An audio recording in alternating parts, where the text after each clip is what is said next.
ప్రేక్షకులందరికీ నమస్కారం అండి. చాలా మంది కూడా ఒక అనుమానంతో అండ్ చాలా మంది చెప్పడం వల్ల మీరు నష్టపోతున్నారు. ఇది ఒకటో మాట. రెండో మాట ఏందంటే అసలు ఒక స్థలం కొనే విషయంలో మనం ఏదైతే సలహా తీసుకుంటామో అది 100% రాంగ్ అయ్యే సలహా అనేది అవ్వచ్చు. ఇక్కడ మీరు కామన్ సెన్స్ పెట్టి మీరు ఆలోచన చేయండి. ఒక స్పెషల్ కాన్సెప్ట్ అన్నమాట ఇది. దక్షిణంలో ఖాళీ స్థలం కొనవచ్చా? దక్షిణంలో ఇల్లు కొనవచ్చా? దక్షిణంలో మన పెద్దవాళ్ళ స్థలం ఏమైనా ఉంటే మనం తీసుకోవచ్చా? లేదంటే చిన్న వాళ్ళదో, పెద్ద వాళ్ళదో, అన్న వాళ్ళదో, తాత వాళ్ళదో, నాయనమ్మ వాళ్ళదో ఎవరిదైనా ఒక స్థలం మనం కొనొచ్చా? కొనొద్దా? ఇది చాలా మందికి ఒక డౌట్ అనేది 100% ఉంది. అయితే నేనొక మాట ఇక్కడ క్లారిటీ మీకు ఇస్తాను. కొన్ని అర్థాలు కూడా మీకు చెప్తాను నేనిక్కడ. ఒకసారి చాలా మందికి ఉండే ఒక డౌట్ ఏందంటే, సార్ ఇది మా ఇల్లు. ఒక ఎగ్జాంపుల్‌లో ఇది తూర్పు ఫేసింగ్ అనుకుందాం. సో, ఇక్కడ రాస్తున్నాను చూడండి క్లియర్‌గా. East, south, west, north. Clear కదా డైరెక్షన్స్. తూర్పు, దక్షిణము, పడమర, ఉత్తరం. సో 4 వైపులా మీకు వీధి ఉందనుకుందాం. ఫర్ ఎగ్జాంపుల్ మీకు తూర్పు ఉంది, లేదంటే పడమర ఉంది, ఉత్తరం ఉంది. సో దక్షిణం వైపు స్థలం కొనొచ్చా? పోనీ దక్షిణంలో ఇక్కడ ఒక ఇది కూడా రోడ్ అనుకుందాం. సో దీనికి మళ్ళీ ఈ దక్షిణంలో అపోజిట్ లో ఇల్లు కొనొచ్చా అనే ఒక ప్రశ్నలు వస్తూ ఉంటాయి కామన్ గా. లేదు సార్, మా దక్షిణంలో మేము ఇక్కడ ఆల్రెడీ ఇల్లు కట్టి చాలా రోజులు అయింది, ఈ యొక్క స్థలం ఖాళీ ఉంది, అయితే ఈ స్థలం మేము కొనొచ్చా కొనొద్దా అని ఒక సింపుల్ మాట మీరు మాట్లాడితే ఇది 100% మనం కొనొచ్చండి. బట్ కండిషన్స్ ఏమేమి ఉంటాయని నేను చెప్తాను. ఒక 2 కండిషన్స్ వస్తాయా, 3 వస్తాయా, 4 వస్తాయా, ఒకసారి ఆలోచన చేయండి మీరు కూడా. ఒకటే ఒక మాట. ఫస్ట్ కండిషన్ లో చూడండి, బిల్డింగ్ ప్లస్ ల్యాండ్. అంటే ఒకవేళ ఇందులో మీరు ఒక బిల్డింగ్ కట్టేశారు, కరెక్ట్ గా వినండి, మీరు ఇక్కడ బిల్డింగ్ అనేది కట్టేశారు, రైట్, ఓకే. ఈ కట్టిన బిల్డింగ్ కి ఆల్రెడీ బౌండరీ వాల్స్ మొత్తం సెట్ అయిపోయింది, ఇంకా ఎలాంటి దోషం దీనికి లేదు. ఈ క్షణంలో మీరు ఈ స్థలం ఎంటీ ల్యాండ్ ఉంటే 100% పర్చేస్ చేయొచ్చు, ఎలాంటి ప్రాబ్లమ్స్ లేవండి. ఇది ఒక్కటి గుర్తుపెట్టేసుకోండి. నెక్స్ట్ సెకండ్ కండిషన్ మనం తీసుకుందాం. బిల్డింగ్ ల్యాండ్ ప్లస్ ల్యాండ్ అంటే ఈ బిల్డింగ్ కి సంబంధించిన కాంపౌండ్ బౌండరీ దీనితో పాటు అటాచ్ చేసి కట్టి ఈ మిడిల్ ఓపెన్ చేయొచ్చా? అర్థమైందా మీకు? ఈ స్థలం కలిపి మొత్తం ఒకటే కట్టొచ్చా? 100% రాంగ్. ఏ క్షణం అయితే మన ఇంటికి సంబంధించిన స్థలం ఇది నిర్ణయించి ఇల్లు కట్టేశామో ఆ క్షణంలోనే వీటికి సంబంధించిన బౌండరీస్ ఆల్రెడీ ఫిక్స్ అయిపోయాయి. అయితే ఇది కూడా కొన్ని కలపవచ్చు. అది ఎప్పుడు, అది కూడా నేను కండిషన్ చెప్తాను వినండి. మనము ఒక తూర్పు ఫేసింగ్ రోడ్ ఉంది, gate, main door, sub door ఇట్లా ఉందనుకోండి. ఇప్పుడు ఒక స్థలానికి మనం ఇల్లు కట్టిన తర్వాత ఆ స్థలంలో మెయిన్ డోర్ ఎటైతే ఉంటుందో అటువైపే ఖాళీ స్థలం అనేది ఎక్కువగా ఉండాలి. ఇది 100% వాస్తు నియమం అన్నమాట. అర్థమైందా? రైట్. ఇప్పుడు ఇక్కడ ఎంతైతే ఖాళీ ఉందో, ఇక్కడ ఎగ్జాంపుల్ ఒక 10 ఫీట్ ఖాళీ ఉంది అనుకుందాం. ఈ వరండా తర్వాత ఒక 10 ఫీట్ ఉంది అనుకుందాం. ఇక్కడ ఒక 5 ఫీట్ ఆల్రెడీ ఉంది, ఇక్కడ ఒక 5 ఫీట్ ఉంది, ఇక్కడ ఒక 5 ఫీట్ ఉంది. ఇది కరెక్ట్ బ్యాలెన్స్ లో ఉంది. సో 10 ఫీట్ బ్యాలెన్స్ లో ఉంది. బ్యాలెన్స్ గా ఉన్న ఇంటికి ఖాళీ స్థలం మీరు కొని 100% యాడ్ చెయ్యకూడదు. క్లియరా మీకు మాట? రైట్. ఇది 100% రాంగ్. ఇప్పుడు మళ్ళీ చూడండి, సేమ్ కండిషన్ మళ్ళీ చెప్తాను. బిల్డింగ్ ల్యాండ్ ప్లస్ ల్యాండ్ కలపొచ్చా? 100% కలపొచ్చు. ఏం కండిషన్ చూడండి, నేను చెప్తాను. సో మొట్టమొదటిగా ఒక ఎగ్జాంపుల్లో మీ బౌండరీ ఇక్కడికి ఉంది, మీరు ఇక్కడ ఒక 5 ఫీట్ వదిలేరు, ఇక్కడ ఒక 5 ఫీట్ వదిలేరు, ఇక్కడ 2 మాత్రమే వదిలేరు, ఓకేనా? ఒక 2 అడుగులు మేము ఇటు పక్కకు తీసుకోవచ్చా? ఒక 2 అడుగులు అంటే ఇక్కడ ఒక 4 ఫీట్, 5 ఫీట్, 5 ఫీట్ అట్లా తీసుకోవచ్చా? 100% తీసుకోవచ్చు. ఎలాంటి క్వశ్చన్స్ లేవు. ఈ వాల్ ని ఇక్కడ నుంచి మీరు రిమూవ్ చేస్తారు. ఆ 2 ఫీట్లో 2.5 ఫీట్లో 3 ఫీట్లో తీసుకొని మళ్ళీ వాల్ పెట్టేస్తారు. 100% ఈ విధంగా మీరు చేయొచ్చు. ఎలాంటి దోషం లేదండి. ఇది క్లియర్ కట్ గుర్తుపెట్టుకోండి. బట్ ఇక్కడ కండిషన్ ఉత్తరం కంటే దక్షిణంలో ఎక్కువ ఖాళీ స్థలం ఉండొద్దు.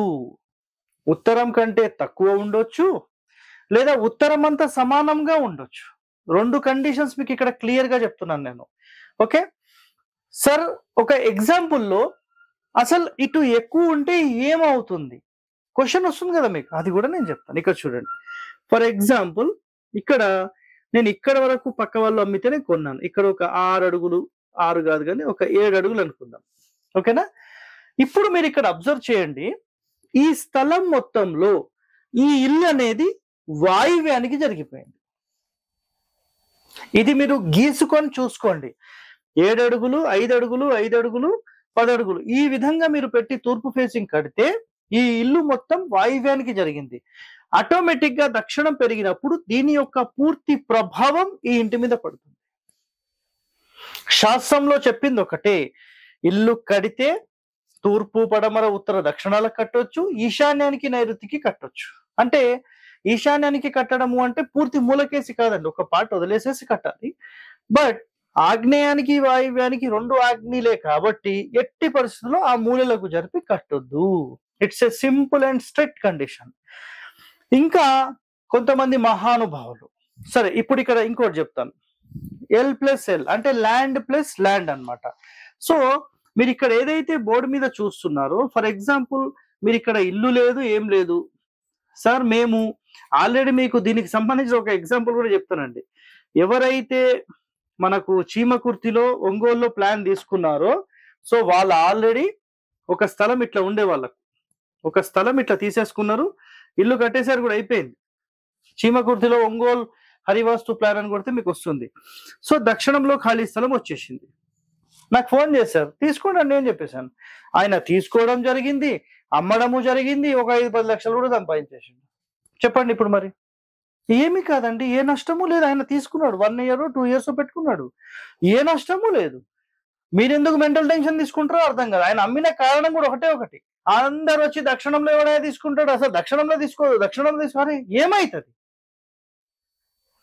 మీరు ఏపీ ప్రజలందరూ నైరుతి వైపుకి వస్తున్నారు, అంటే హైదరాబాదు, తెలంగాణ వైపుకి వస్తున్నారు, మరి రావద్దు కదా. మీరు ఆలోచన చేయండి అండి, కామన్ సెన్స్ పెట్టి మీరు ఆలోచన చేయండి. మనం ఎటైనా 100% స్థలం తీసుకోవచ్చు. ఓకేనా? సో కట్టిన ఇంటికి ఈ స్థలం యాడ్ చేస్తూ మీరు కట్టడానికి అర్హత లేదు. ఇది ఒక్కటి ఫస్ట్ మైండ్ లో పెట్టేసుకోండి. క్లియరా? ఈ మాట గుర్తుపెట్టుకోండి. ఇప్పుడు రెండో పాయింట్ చెప్తాను. ఒక ఎంటీ స్పేస్ ఉంది సార్ మాకు, ఇది ఒక empty land, complete empty land. సరే, ఈ ఎంటీ ల్యాండ్ కి మేము ఈ దక్షిణంలో కొనొచ్చా? 100%. క్వశ్చనే అవసరం లేదు, మీకు ప్రశ్ననే అవసరం లేదు, 100% తీసేసుకోవచ్చు. బట్ గుర్తుపెట్టుకోండి, ఇల్లు కట్టేటప్పుడు బిఫోర్ వీటికి సంబంధించిన పూర్తి చెకింగ్ చేసిన తర్వాతనే ఇల్లు ఎలా నిర్మించాలి, వాటికి గల నియమాలు ఏముంటాయి, ఏ విధంగా కట్టాలి, ఎటువైపు పొడవు ఉండాలి, ఎటువైపు వెడల్పు ఉండాలి, ఏ రోడ్ ఫేసింగ్ ఉంటే ఎలా ఉండాలి, ఇవన్నీ కండిషన్స్ ఉంటాయి. కాబట్టి మీరు అసలు వీటికి సంబంధించిన ఆలోచన ఏమీ అవసరం లేదండి, 100% ఎటైనా కొనొచ్చు. ప్లస్ మళ్ళీ ఇంకో డౌట్, సార్ మా స్థలం ఇది ఉంది, ఇది మా పెద్దనాన్న స్థలం, మా నాన్న వాళ్ళ స్థలం, మా అమ్మమ్మ వాళ్ళ స్థలం, మేము కొనొచ్చా? ఎందుకు కొనొద్దండి, 100% కొనొచ్చు. మీరు కావాలంటే ఈ బిల్డింగ్ సపరేట్ కట్టుకోవచ్చు. ఈ బిల్డింగ్ కట్టిన తర్వాత మధ్యలో గోడ తీసి యాడ్ చేయకూడదు. ఇంతే నేను చెప్పేది, అర్థమైందా ఇప్పుడు పాయింట్ మీకు? అదే విధంగా ఇంకో మాట కూడా గుర్తుపెట్టుకోండి మీరు, ఈ స్థలంలో ఉన్న ఇంటిని డ్యామేజ్ చేసేసి కంప్లీట్ ఎంప్టీ చేసి మొత్తం నిర్మాణం మళ్ళీ చేసుకోవచ్చు 100%. మీరు వీటికి గురించి ఎలాంటి మెంటల్ టెన్షన్ తీసుకోకండి. ఏపీ, తెలంగాణలో అయితే చాలా మంది మరి వాస్తు ఎక్కడ నేర్చుకున్నారు, ఎలా నేర్చుకున్నారు అనే ఒక కాన్సెప్ట్ అయితే మనకు తెలియదు. బట్ వాళ్ళు ఏం చెప్తారంటే, మీ ఇంటికి ఒకవేళ ఉత్తరం వైపు ఏదైనా బిల్డింగ్ ఉంది, 1 కిలోమీటర్ కదా, ఊరు మొత్తంలో ఎక్కడున్నా మీకు దాని ఇంపాక్ట్ ఉంటుంది అని చెప్తారు. అర్థమైందా మీకు? మీ పేరు మీద ఉంటే మీకు ఇంపాక్ట్ ఉంటుంది అని చెప్పేస్తారు. అదే విధంగా నిజంగా నేను ఇప్పుడు అడుగుతున్నా, మీరు పరిశోధన చేస్తారా, మీరు ప్రాక్టికల్ గా చూస్తారా, మీ ఇష్టం. ప్రతి ఊరు ఉంటుంది కదా, ఆ ఊరిలో దక్షిణం వైపో, నైరుతి వైపో, పడమర వైపో చాలా మందికి పొలాలు ఉంటాయండి. చెక్ చేయండి, పొలాలు ఉంటాయి. ఎకరం కాదు, 4 ఎకరాలు, 10 ఎకరాలు, 50 ఎకరాలు, ఇట్లా పొలాలు చాలా మందికి ఉన్నాయి. వాళ్ళ ఇంటికి దక్షిణంలో ఉంది. మరి ఏం చేయాలి? అమ్మేస్తారా? అమ్మేస్తారా? నేను మొన్న వైజాగ్ వెళ్ళినప్పుడు ఎవరో ఒక ఆయన పనికి మాలిన వాస్త ఆయన వచ్చేసేసి మొత్తం నాశనం పట్టించిపోయింది. 28 ఎకరాలు 50 లక్షల చొప్పున మొత్తం అమ్మిపించేసింది 1 ఇయర్ బ్యాక్. ఇప్పుడు దాని వాల్యూ 3 కోట్లు పర్ ఎకర్. చెప్పండి, ఇప్పుడు ఏం చెప్పాలి? ఆలోచన చేయండి, సరైన నిర్ణయం తీసుకోండి. సో 100% దక్షిణంలో స్థలం అయితే కొనొచ్చు. మీరు ఎలాంటి మెంటల్ టెన్షన్ తీసుకోకండి. ఇలాంటి ఎన్నో వాస్తు రహస్యాలు మీరు తెలుసుకోవాలంటే మన ఛానల్ని సబ్స్క్రైబ్ చేయండి. Thank you.